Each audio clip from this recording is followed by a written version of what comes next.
జూబ్లీహిల్స్ ప్రజలంతా బీఆర్ఎస్ వైపే ఉన్నారని ఆ పార్టీ నేత అనిల్ కుమార్ అన్నారు. కాంగ్రెస్కు తగిన బుద్ధి చెప్పాలన్నారు. 2 ఏళ్ల పాలనలో కాంగ్రెస్ ఏం చేయలేదంటున్న అనిల్ కుమార్తో మా correspondent Pratibha face to face.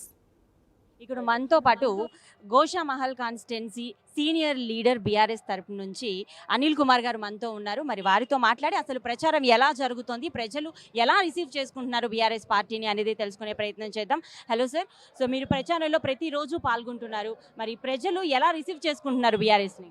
ఏం లేదమ్మా, ఇవాళ యావత్ తెలంగాణ ప్రజలందరూ కూడా కాకుండా ఇవాళ జూబ్లీహిల్స్ కాన్స్టిట్యున్సీ మీద ప్రతి ఒక్క ప్రజలందరూ కూడా ఒక రావణ యుద్ధం రామయుద్ధం మాదిరిగా జరుగుతూ ఉన్నది.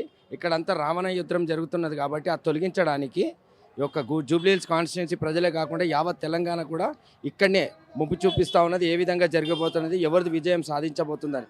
కానీ గత 10 సంవత్సరాల నుంచి మన తెలంగాణ బాపు మన కేసీఆర్ గారు పరిపాలన సుభిక్షంగా సంతోషంగా ప్రతి ఒక్క పల్లె ప్రజలందరూ కూడా కరెక్ట్గా సంతోషంగా ఆనందంగా గడిపారు. కాబట్టి ఇప్పుడు మళ్ళీ ఆ దరిద్రాన్ని ఇంకొక దగ్గర చోటు చతుకుంది కాబట్టి దాన్ని ఎట్టి పరిస్థితుల్లో తొలగించాలని ఈ యొక్క జూబ్లీహిల్స్ ప్రజలందరూ కూడా సునీత మేడంని మంచి మెజారిటీతో గెలిపిద్దామనేది అందరూ ఆలోచన చేసుకున్నారు.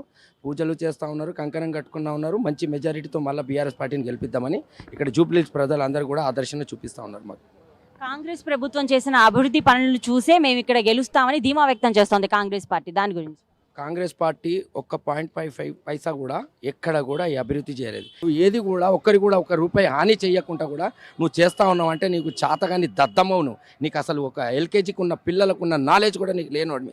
ఇవాళ నువ్వు రాజ పరిపాలన చేస్తున్నావు అంటే ఎంత దురదృష్టం అంటే మా తెలంగాణ ప్రజలందరూ కూడా బాధలో ఉన్నారు. నిన్ను మంచి మెజారిటీతో గెలిపించుకొని ఇవాళ వాళ్ళ మీద వాళ్ళు పప్పులో కాలేసుకున్నట్టుగా మాదిరిగా ఉన్నారు. కాంగ్రెస్ అభివృద్ధి చూసి మాకు ఓట్లు వేస్తారు జూబ్లీహిల్స్ ప్రజలు అని చెప్తున్న పరిస్థితి. బట్ కానీ ఇక్కడ బీఆర్ఎస్ నాయకులు చెప్తోంది ఏంటి అని అంటే ఆయన అభివృద్ధి అనేది నిన్న మొన్న జరిగినటువంటి చేవల్ల యాక్సిడెంట్లో తేలిపోయింది. రోడ్లు సరిగ్గా వేయలేదు కాబట్టే ఇంత పెద్ద యాక్సిడెంట్ జరిగి ఇంతమంది చనిపోవడం జరిగింది. అది కాంగ్రెస్ ప్రభుత్వం చేసినటువంటి అసమర్థత ప్రభుత్వం అని చెప్పైతే చెప్తున్న పరిస్థితి. కెమెరామెన్ వంశీతో ప్రతిభ, ప్రైమ్ 9.